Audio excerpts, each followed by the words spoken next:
If I say that I didn't make a good career choice, it's because I didn't know about choices. And now there are so many choices, as I would say, explore choices first. Look, there are people in all kinds of professions, and don't be satisfied to stay in what is known. Go, go far and wide, and be thoughtful. And know the person you marry before you marry him.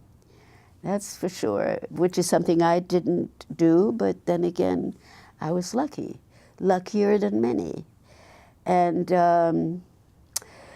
respect your children. I did not feel respected. So when I was a child, my opinion did not count. I was loved, but I was not respected. And I think it's important to make a child feel that what he or she thinks is valid, and also make sure that that they know the world, that there's a world out there. Children today, I think, are very much into their own.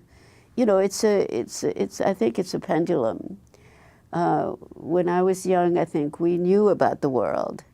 Children today, although I don't know them all, but I see in the paper that children are concerned about, other folks and, other children in the developing world. But by and large, I would say tell them about what's going on in the world and tell them the truth. Don't hide anything from them.